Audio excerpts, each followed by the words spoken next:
நம்ம லாஸ்ட் வீடியோல சொன்னது மாதிரி நிலா வந்து நிறைய ரூல்ஸ் அண்ட் ரெகுலேஷன்ஸ் வந்து சொல்லிக்கிட்டு இருக்கிறாங்க. எல்லாருமே வந்து வேலையை ஷேர் பண்ணி பண்ணணும். சேரனை மட்டும் எல்லா வேலையும் பார்த்துக்கிட்டு இருக்க முடியுமா? வெளியிலயும் வேலை பார்த்துட்டு வந்து வீட்லயும் கிச்சன்ல எப்போ பார்த்தாலும் அண்ணன் நின்றுட்டே இருக்கிறாங்க. மாற்றி மாற்றி ஏதாவது சொல்லிகிட்டே இருக்கிறீங்க. நம்ம எல்லாரும் சேர்ந்து ஹெல்ப் பண்ணாதானே அவங்களுக்கு கொஞ்சம் யூஸ்ஃபுல்லாக இருக்கும் அப்படின்னு சொல்லிட்டு நம்ம நிலா சொல்கிறாங்க. பாண்டிக்கிட்ட வந்து பார்த்தீங்கன்னா அவர் குளிச்சுட்டு டவல் எல்லாத்தையுமே வந்துட்டு அப்படியே போட்டு வச்சிருவாங்க. ஸோ இது என்ன பேச்சுலர் ரூமா, எல்லாருமே நீட்டா வச்சிருக்கணும்னு சொல்லும் போது சோழனும் அதே மாதிரிதான் கட்டில போட்டு வச்சிருப்பாரு. உங்களுக்கு மட்டும் என்ன தனியாவே சொல்றேன், எல்லாருமே தான் ஒழுங்கா இருக்கணும் அப்படின்ற மாதிரி சொல்லி எல்லாருக்குமே அட்வைஸ் பண்ணிக்கிட்டு இருக்கிறாங்க. பல்லவனுக்கா இருக்கட்டும், அப்புறம் நம்ம நடேசனை பார்க்க அதுக்கு மேல எப்ப பார்த்தாலும் தண்ணி அடிச்சு நீங்க ஆடுற ஆட்டம் இருக்கே பெரிய இந்த சூப்பர் சிங்கர் நினப்பு அப்படின்னு சொல்லிட்டு நிலா வந்து திட்டிட்டு இருக்கிறாங்க. இந்த வீட்டுல எல்லாருமே வந்து அவங்கவுங்க சம்பாத்தியத்துல அவங்கவுங்க தேவை போக வீட்டுக்குன்னு ஒரு ஷேர் கொடுக்கணும். அப்பதான் வந்து வீட்டை நம்ம டெவலப் பண்ண முடியும் அப்படின்னு சொல்லி சொல்லுவாங்க. ஏற்கனவே நம்ம சொன்னது மாதிரி தான் ஃப்ரிட்ஜ் எல்லாம் ஓடாம இருக்குது, அந்த ஃப்ரிட்ஜ் எல்லாம் வாங்கி போடணும். அதே மாதிரி வர்றவங்களுக்கு உட்கார்றதுக்கு நல்ல ஒரு சோபாவாது இருக்குதா, நல்ல சோபா செட் வாங்கி போடணும், டிவி வாங்கி வைக்கணும், இந்த வீடை முதல்ல வீடா மாத்தணும் அப்படின்னு சொல்லி சொல்லுவாங்க. என்ன நீ சொல்றீங்க, இந்த வீடு பிடிச்சிருக்குன்னு சொல்லி தானே இங்கே இருந்தீங்க அப்படின்னு சொல்றாங்க. இது வீடாடாது, வீடு நல்லாவே இல்லை, கன்றாவியா இருக்கு. இதுக்கு முன்னாடியாவது இந்த வீட்டு பத்திரம் வந்து உங்க நம்ம அங்கிள் பேர்ல இருக்கா இல்லையான்னு தெரியாமலே வந்து எதுவுமே டெவலப் பண்ணாம இருந்தோம். இப்ப அப்படி இல்ல, இது நம்ம வீடு தானே, அப்ப எல்லாருமே சேர்ந்துதான் இந்த வீட்டை வந்து மெயின்டைன் பண்ணணும். அதனாலதான் சொல்றேன், நீங்க சம்பாதிக்கிறதுல ஒரு ஷேர் கொண்டு வந்து வீட்டுக்குன்னு கொடுக்கணும். அதுலதான் நம்ம வந்து அங்கங்க ஓட்டையா இருக்கு பாருங்க, அது எல்லாத்தையுமே சரி பண்ணி வீட்டையே மாத்தணும் அப்படின்னு சொல்லிட்டு நிலா வந்து சொல்லுவாங்க. நடேசன அப்பாவையும் கூப்பிட்டு, உங்களுக்கு மட்டும் தனியாவா சொல்றேன், நீ உங்களுக்கு தான் சொல்றேன், சும்மா சம்பாதிக்கிற காசெல்லாம் தண்ணி அடிச்சுட்டு வேஸ்டா செலவு பண்றதுக்கு பதிலா வீட்டுக்கு கொடுக்கணும் அப்படின்னு சொல்லும்போது, நான் எதுக்கு கொடுக்கணும், நாள கொடுக்க முடியாது அப்படின்னு சொல்லி சொல்றாரு. வீடு என் பேர்ல இருக்கு, என் பேர்ல இருக்கு, என் வீடுன்னு சொல்லிட்டு நீங்க இது நம்ம ரொம்ப பெருமையா சொல்லிட்டு இருக்கிறதெல்லாம் வேஸ்ட். வீடு எந்த லட்சணத்துல இருக்குன்னு பாருங்க, நீங்களும் கண்டிப்பா கொடுத்துதான் ஆகணும் அப்படின்னு சொல்லிட்டு நம்ம நிலா வந்து ரூல்ஸ் போடுறாங்க. சரின்னு சொல்லிட்டு எல்லாருமே வந்து அவங்களோட சம்பாத்தியத்தை வந்து இப்ப நிலாவோட கையில வந்து கொடுத்து அதை வந்துதான் அவங்க வந்து வீடெல்லாம் சரி பண்றதுக்கு, அப்புறம் வீட்டுக்கு ஒவ்வொரு பொருளா வாங்குறதுக்கு, அப்படியே அந்த மாதிரி எல்லாமே பண்ணிக்கிட்டு இருப்பாங்க. ஸோ எல்லாருமே வந்து அவங்களோட வேலைக்கு போனதுக்கு அப்புறமா நம்ம சோழன் வந்து வீட்டுல இருப்பாரு. நம்ம லாஸ்ட் வீடியோ சொன்னது மாதிரிதான் சோழன் வந்துட்டு, என்ன என்ன நீ இன்னைக்கு வேலைக்கு போலியா சோழா அப்படின்னு சொல்லிட்டு நம்ம நிலா வந்து கேக்குறாங்க. நேத்து தானே கல்யாணம் இருக்கு, அதனால ஓனர் இன்னைக்கு வர வேணாம்னு சொல்லிட்டாரு அப்படின்னு சொல்லி சொல்லுவாங்க. அவரா சொன்னாரா இல்ல நீங்க கேட்டீங்களா அப்படின்னு சொல்லி கேட்கும்போது, அப்படி கூட வச்சுக்கலாம், நான் தான் கேட்டேன், நேத்தே கல்யாணம் இருக்கு, இன்னைக்கு இருக்கலாம்ல அப்படின்னு சொல்லிட்டு அப்படின்னு சொல்லி சொல்றாங்க. சரி, நீ என்ன வேலை பார்த்துக்கிட்டு இருக்கிற, என்ன பார்த்துக்கிட்டு இருக்கிற, என்ன பண்ணிட்டு இருக்க அப்படின்னு சொல்லிட்டு சோழன் வந்து கேட்காரு. நிலா இருந்துட்டு, நாளைக்கு வந்து அண்ணன் ஒரு ப்ராஜெக்ட் கொடுத்தாங்களா, அதுக்கான ப்ரெசன்டேஷன் இருக்குது, அதைத்தான் வந்து பார்த்துட்டு இருக்கிறேன் அப்படின்னு சொல்லி சொல்றாங்க. ஏன் நிலா எப்ப பார்த்தாலும் ஏதாவது வேலை பார்த்துட்டே இருக்கு, கொஞ்சம் ரெஸ்ட் எடுக்கலாம்ல, நேத்து தானே கல்யாணம் ஆயிருக்கு, கொஞ்சம் ரிலாக்ஸ் ஆயிட்டு அதுக்கப்புறமா வேலையை கண்டினியூ பண்ணலாம்ல அப்படின்னு சொல்றாங்க. அதுக்கு அப்படிலாம் இருக்க முடியாது, என்னால அப்படி யோசிக்கவும் முடியாது, இதுக்காகலாம் நம்ம வேலையை தள்ளி போட்டுட்டு இருக்க முடியுமா, கரெக்டா ப்ரெசன்டேஷன் பண்றதுக்கு என்ன பண்ணணுமோ அதை பண்ணணும், இல்லைன்னா ரொம்ப கஷ்டமாயிரும் அப்படின்னு சொல்லிட்டு நிலா சொல்றாங்க. அதுவும் சரிதான், ஒரு ஆள் அப்படி இருந்தா ஒரு ஆள் இப்படி இருக்கணும், அப்பதான் வந்து நல்லா இருக்கும் அப்படின்ற மாதிரி பேசிக்கிட்டு இருக்கிறாங்க. அதுக்கப்புறமா என்ன சொல்லலாம், நான் உங்ககிட்ட நிறைய பேசணும்னு நினைச்சேன் அப்படின்னு சொல்லும்போது, சொல்லு நிலா, என்ன பண்ணணும் அப்படின்னு சொல்லிட்டு வேமா சேர் எடுத்து போட்டு பக்கத்துல உட்காடுறாங்க. உங்ககிட்ட ஆரம்பத்துல நான் சொன்னதுதான், உங்களோட சம்பாத்தியத்தை வந்துட்டு வீட்டுக்குன்னு நம்ம ஒரு ஷேர் கொடுக்கணும் அப்படின்னு சொல்லி சொல்லுவாங்க. காலையில இருந்து அதை தானே சொல்லிக்கிட்டு இருக்கிற, சரி அப்படியே பண்ணிடுவோம், நான் மாட்டேன்னு சொல்லலையே அப்படின்னு சொல்லி சொல்லும்போது, அதுக்கு நம்ம நிலா இருந்துட்டு, அது போக இப்போ நம்ம 2 பேரும் சேர்ந்து மிச்சம் வைக்கிற பணத்தை வச்சு புதுசா அடுத்து ஒரு பிஸ்னஸ் பண்ணணும் அப்படின்னு சொல்றாங்க. என்ன சொல்ற, நீ தான் ஆரம்பிச்சுட்டே இல்ல, நீ தானே கம்பெனி வச்சு ரன் பண்ணிக்கிட்டு இருக்கீங்கல்ல, அது போக நீ தனியா ஆரம்பிக்கணும்னு சொல்றியா நிலா, சரி ஓகே நிலா, நான் சம்பாதிக்கிறது எல்லாத்தையும் உங்ககிட்ட வந்து கொடுத்துட்றேன், சரியா, டீ கூட குடிக்காம எல்லாத்தையும் கொண்டு வந்து கொடுத்துட்றேன், நீயே பாத்துக்கோ அப்படின்னு சொன்னாங்க. நானா அப்படி சொன்னேனா, டீ கூட குடிக்காம என்கிட்ட வந்து எல்லாத்தையுமே கொடுங்கன்னு சொன்னேனா, அப்படி இல்லை, நம்ம சம்பாதிக்கிற காசுல வந்து ஒரு ஷேர் எடுத்து வீட்டுக்கு கொடுத்துட்டு மிச்ச பணத்தை நம்ம சேர்த்து வச்சு உங்களுக்கு கார் வாங்கணும் அப்படின்னு சொல்லிட்டு சொல்றாங்க. என்னது, எனக்கு கார் வாங்க போறியா, எதுக்கு நிலா, அதெல்லாம் வேண்டாம் அப்படின்னு சொல்லிட்டு சோழன் சொல்லிட்டு இருக்கும்போது, அப்போ வாடகை காரையே ஓட்டிக்கிட்டு இப்படியே இருந்துடலாம் அப்படி சொல்லி நினைக்கிறீங்களா, நினைச்சா சவாரிக்கு போய்கிட்டு அப்படியே பேசாம வீட்டை இருந்துக்கிட்டு எப்படியே இருந்துருவான்னு நினைக்கிறீங்களா, எப்படி லைஃப்ல அப்புறம் அப்படியே முன்னேறது, உங்களுக்குன்னு லட்சியம் இல்லை, கோல் இல்லைன்னு அன்னைக்கே சொல்லிட்டீங்க. லட்சியத்தோட இனிமே இருக்க வேண்டாமா அப்படின்ற மாதிரி சொல்றாங்க. அப்படியா நிலா, சரி இனிமே வந்து நான் அதிகமா சவாரி எல்லாம் எடுக்கிறேன், லீவ் எல்லாம் போட மாட்டேன் அப்படின்னு சொல்லி அவர் சொல்றாரு. அதெல்லாம் கிடையாது, அதெல்லாம் ஒரு லட்சியமா? வேற ஏதாவது கம்பெனில எல்லாம் சேர்ந்தீங்க அப்படின்னா லீவே கொடுக்க மாட்டாங்க.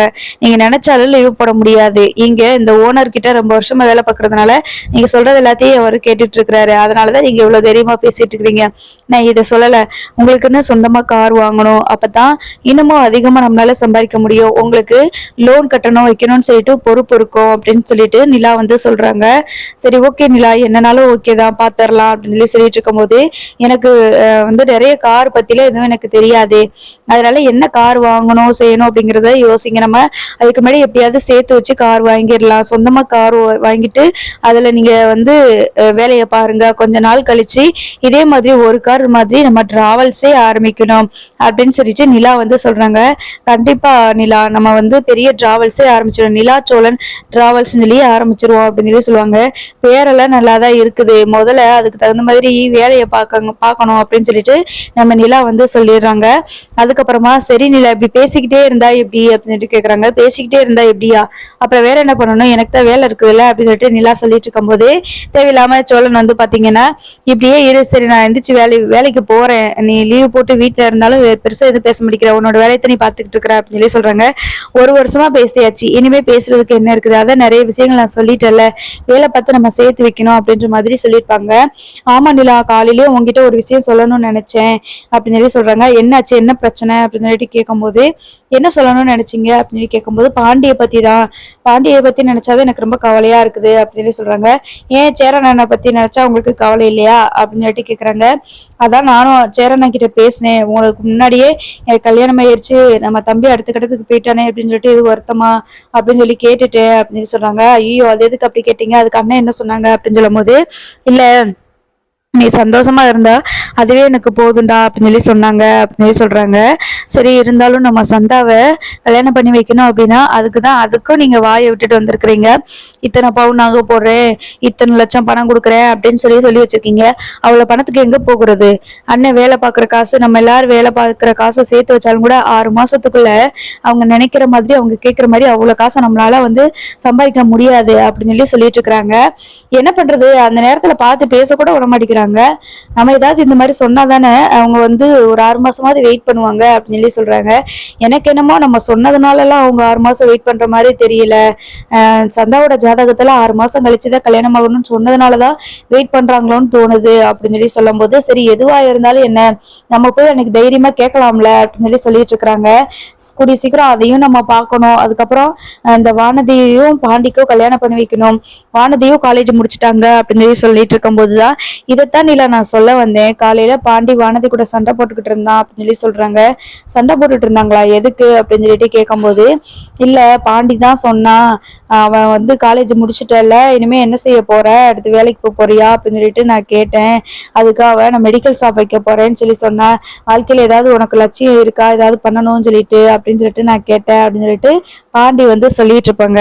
அப்ப கேட்டதுக்கு வானதி இந்த மாதிரி சண்டை போட்டுட்டா அப்படி இப்படின்னு சொல்லிட்டு நிறைய விஷயங்கள் வந்து சொல்லிட்டு இருக்கிறாங்க நம்ம சோழன் வந்து நிலா கிட்ட. எதுக்கு வானதி இப்படி அடிக்கடி சண்டை போட்டுட்டே இருக்கிறாங்க, இவங்களை நம்ம என்ன சொல்லிதான் சேர்த்து வைக்கிறது? சரி, நம்ம அன்னைக்கு சொன்னது மாதிரிதான் பாண்டி வானதியோட விஷயத்துல நம்ம தலையிட வேண்டாம் அப்படின்னு சொல்றாங்க.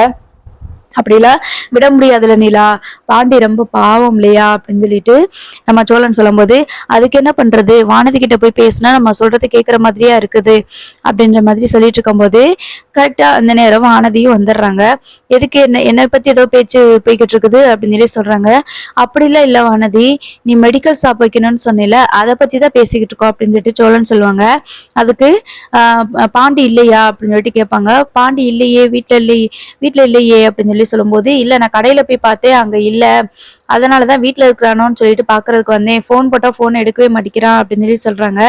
ஆமா, அண்ணன் வந்து அனிஸ்பாயோட வண்டியை வந்து சரி பண்ண தர சொல்லிச்சு, அதனால வீட்டுக்கு அனிஸ்பாயோட வீட்டுல போயிட்டு வண்டியை சரி பண்றதுக்கு போயிருப்பான்னு நினைக்கிறேன் அப்படின்ற மாதிரி சோழன் சொல்லுவாங்க. இதை ஒரு போன் எடுத்து என்கிட்ட சொல்ல வேண்டியதானே, உங்ககிட்ட எல்லாம் சொல்லிட்டு தானே போயிருக்கிறாங்க, போயிருக்கான், அதே மாதிரி அப்ப என்கிட்டயே சொல்லியிருந்தா நான் அந்த மாதிரி கால் பண்ணி தேடிட்டு இருக்க மாட்டல அப்படின்னு சொல்லிட்டு இருக்கிறாங்க. அதுக்கு நிலா இருந்துட்டு பாண்டி கிட்ட சொல்லுவோம் வானதி, இதை பத்தி நான் சொல்றேன் அப்படின்னு சொல்லிட்டு இருக்கும்போது, அவனுக்கா புத்தி வரணும், ஒன்னும் உங்களோட அட்வைஸ்ல கேட்டு அவன் நடக்கணும்னு அவசியமா அவனுக்கு அப்படின்ற மாதிரி சொல்லும்போது, இது நாள் வரைக்கும் நீ என்ன வேணாலும் பேசிக்கோ வானதி, நான் பொறுமையா இருந்தேன், ஆனா இப்ப இனிமே இப்படிலாம் பேச விட மாட்டேன். என்னதான் இருந்தாலும் நிலா முறைப்படி நான் கல்யாணம் பண்ணிட்டு வந்த இந்த வீட்டோட மருமக, இந்த வீட்டுக்கு நீ வர்றதுக்கு முன்னாடியே எவ்வளவு அதிகாரமா பேசிக்கிட்டு இருக்கிற அப்படின்னு சொல்லிட்டு நம்ம சோழன் சொல்லிட்டு இருக்கிறாங்க. அவங்க வந்தாங்கன்னா அதுக்கு நான் என்ன பண்றது, என்னைக்குனாலும் நானும் இந்த வீட்டுலதான் வாழ போறேன், எங்களோட விஷயத்துல எல்லாம் நீங்க தலையிடணும்னு அவசியமே இல்லை, எங்களுக்குலாம் உங்களோட அட்வைஸ் தேவையே இல்லை அப்படின்ற மாதிரி வானதி சொல்றாங்க. அதுக்கு நம்ம நிலா இருந்துட்டு, நானும் போனா போகட்டும் போனா போகட்டும்னு பொறுமையா பார்த்துக்கிட்டே இருக்கிறேன், நீ ரொம்ப ஓவரா பேசிக்கிட்டே இருக்கிற, இந்த வீட்டுக்கு முறைப்படி வந்த மருமக நான் தான் அப்படின்னு சொல்றாங்க. அதான் உங்களை பத்தி தெரியுமே, நீங்க எப்படி எப்படி கல்யாணம் பண்ணிட்டு வந்தீங்கன்னு அப்படின்னு சொல்லும்போது, எப்படி கல்யாணம் பண்ணிட்டு வந்தோம், எப்படி கல்யாணம் பண்ணிட்டு வந்தோம், முறைப்படி எல்லாரோட ஆசீர்வாதத்தோட கல்யாணம் பண்ணிட்டு வந்தோம், இனிமே நீ எப்படி எல்லாம் சொல்ல முடியாதுல அப்படின்ற மாதிரி நம்ம சோழன் சொல்லிக்கிட்டு இருக்கிறாங்க. இப்ப எதுக்கு தேவையில்லாம என்கிட்ட பேசிட்டு இருக்கிறீங்க, நான் பாண்டியத்தானே தேடி வந்தேன் அப்படின்னு சொல்லும்போது, இப்படி பாண்டிய தேடி எல்லாருமே தான் வருவாங்க, அவங்களுக்கு எல்லாம் இப்படி நாங்கெல்லாம் வீட்டுக்குள்ள அதிகாரம் பண்றதுக்காக ரைட்ஸ் கொடுத்துட்டு இருக்கிறோம், முதல்ல நீ பாண்டிய கல்யாணம் பண்ணு, அதுக்கப்புறம் மத்த விஷயத்தெல்லாம் பேசு, இது எங்களோட குடும்பம் அப்படின்னு சொல்லிட்டு சோழன் சொல்லிட்டு இருக்காங்க. நிலா இருந்துச்சு, கொஞ்சம் அமைதியா இருங்க சோழன் அப்படின்னு சொல்லிட்டு, இப்ப என்ன வானதி உனக்கு வேணும், பாண்டி இங்க இல்ல அவ்வளவுதான், அவர் எங்க போறாரு வர்றாரு அப்படிங்கறத பாண்டி எங்க கிட்ட சொல்லல, சேரண்ணன் தான் சொன்னாங்க, பாண்டி எங்க இருக்கிறான், இந்த மாதிரி வேலையை பார்த்துக்கிட்டு இருக்கிறான்னு சொல்லிட்டு சேரண்ணன் தான் சொன்னாங்க அப்படின்னு சொல்லிட்டு நிலா சொல்றாங்க. நான் உங்ககிட்ட ஒண்ணும் இது கேட்கல அப்படின்னு சொல்றாங்க. அப்ப வீட்டுல செவத்துக்கிட்ட பார்த்து பேசிக்கிட்டு இருந்தியா, வீட்டுல இருக்கவங்கள்ட்ட தானே நீ கேட்ட, அப்ப வீட்டுல இருக்கவங்க தானே பதில் சொல்லணும் அப்படின்னு சொல்லிட்டு நம்ம நிலா சொல்றாங்க. சோ இப்ப வானதி இருந்துட்டு நான் இதனால பாண்டி கிட்ட பேசிக்கிறேன் அப்படின்னு சொல்லிட்டு போயிடுறாங்க. அதுக்கப்புறமா சோழன் நிலா கிட்ட சொல்றாங்க, இவளெல்லாம் கல்யாணம் பண்ணி பாண்டி வாழ்க்கையில நிம்மதியா இருக்கிற மாதிரிதான், பாவம் என்னதான் பண்ண போறானோ, கொஞ்சம் ஒரு நாள் கூட நிம்மதியா இருக்கவே விட மாட்டேங்கிறான், அவன் எப்ப பார்த்தாலும் இவளுக்குதான் வேற வேலை இல்லை, அவனுக்கும் வேலை இல்லாம இருக்குமா, வேலைக்கு எந்த இடத்துல எல்லாம் வேலையை பார்த்துட்டு இருக்கிறானோ அங்கெல்லாம் பின்னாடியே போய் நிம்மதி பேசிக்கிட்டு இருந்தாலும் பரவாயில்ல, போய் சண்டை போட்டுட்டு வருது அப்படின்னு சொல்லுவாங்க. என்ன பண்றது, பாண்டிக்கு பிடிச்சிருக்குது, நம்ம இதுக்கு மேல ஒன்றும் பண்ண முடியாது, அவர் தான் எதுனால அட்ஜஸ்ட் பண்ணிட்டு போகணும் அப்படின்னு சொல்றாங்க. இவளெல்லாம் கல்யாணம் பண்ணிட்டு வீட்டுக்கு கூட்டிட்டு வந்தா கண்டிப்பா வீட்டை ரெண்டாக்கிருவாளா இல்ல 4 ஆக்கிருவாளான்னு தெரியல அப்படின்ற மாதிரி பேசி முடிச்சிடுறாங்க. அதுக்கப்புறமா பாண்டி பாத்தீங்கன்னா அனிஸ் போயிட்டு இந்த வீட்டுக்கு போயிட்டு அந்த வண்டி எல்லாத்தையுமே சரி பண்ணி கொடுக்குறாங்க. செகண்ட்ஸ்ல வாங்கினேன் பையா, தினமும் நம்ம சைட்டுக்கு போயிட்டு வர்றதுக்கு ரொம்ப நேரம் ஆகுது, அதனாலதான் பைக் வாங்கியிருந்தேன், இப்போ 2 நாளா சரியா அது ஓட மாட்டேங்குது அப்படின்னு சொல்லிட்டு பேசிட்டு இருப்பாங்க. நான் எல்லாத்தையுமே சரி பண்ணிடுறேன், நான் பார்த்து கொடுத்துட்றேன் அப்படின்னு சொல்றாங்க. சரி அப்ப நான் இப்ப போட்டுமா, சைட்டுக்கு போயிட்டு வரட்டுமா, எனக்கு வேலை இருக்குது அப்படின்போது, சரி நான் உங்களுக்கு சரி பண்ணிட்டு நேரா கொண்டு கொடுத்துட்டு போயிடுறேன் அப்படின்னு சொல்லிட்டு நம்ம பாண்டி சொல்லிட்டு இருக்கும் போது வானதி வராங்க. வானதி பைக்ல வராங்க. என்ன வானதி, எதுக்கு நீ இங்க வந்திருக்கிற அப்படின்னு சொல்லும்போது, உன்னை தேடி உன் வீட்டுக்கு போனேன், அவங்கதான் இங்க இருக்கிறதா சொன்னாங்க அப்படின்னு சொல்றாங்க. ஆமா, சின்னதா ஒரு வேலை, அதனாலதான் வந்தேன் அப்படின்னு சொல்லிட்டு இருக்கும்போது அனீஸ் பைக்கிட்ட, அனீஸ் அண்ணே சந்தை எப்படி இருக்காங்க, நல்லா இருக்காங்களா, பேசுனாங்களா அப்படின்னு கேக்குறாங்க. நல்லா இருக்காப்பா, நல்லா இருக்கா பேசுனா அப்படின்ற மாதிரி அவர் சொல்லிட்டு, சரி நீங்க பேசிக்கிட்டு இருங்க அப்படின்னு சொல்லிட்டு அவர் வீட்டுக்குள்ள போயிடுறாரு.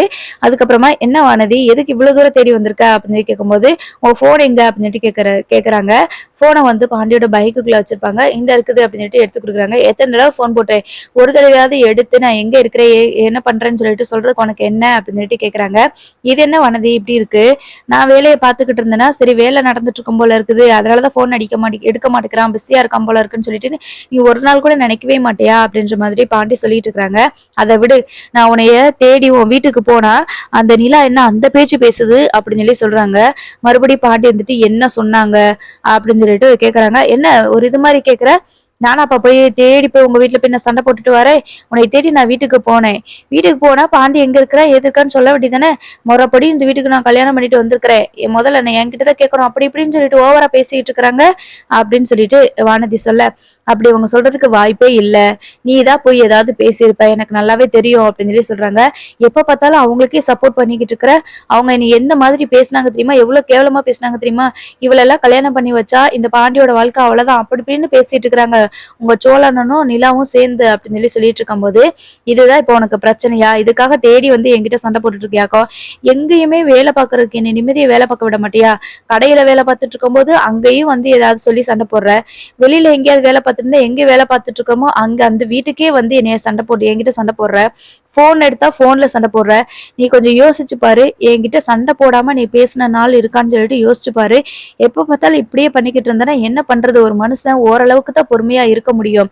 இப்படியே மாத்தி மாத்தி நீ சண்டை மட்டுமே தான் போட்டுக்கிட்டு இருக்கிற. அப்புறம் எப்படி உன் கூட வாழ்றது? நான் அன்னைக்கே சொல்லிட்டேன். நீயும் அந்த வீட்டுக்கு கல்யாணம் பண்ணிட்டு வந்தேன்னா, அந்த வீட்ல தான் இருக்கணும். இப்பவே வந்து இப்படி நிலா அண்ணி கூட மேல வந்துட்டு கோவப்பட்டு சண்டை போட்டுட்டு இருந்தேன்னா, அவங்கள பத்தி பேசினாலே பிடிக்கல, அவங்கள சுத்தமா பிடிக்கலன்னா, உன்னைய கல்யாணம் பண்ணிட்டு போனதுக்கப்புறம், நீ அங்க என்னெல்லாம் பண்ண மாட்ட?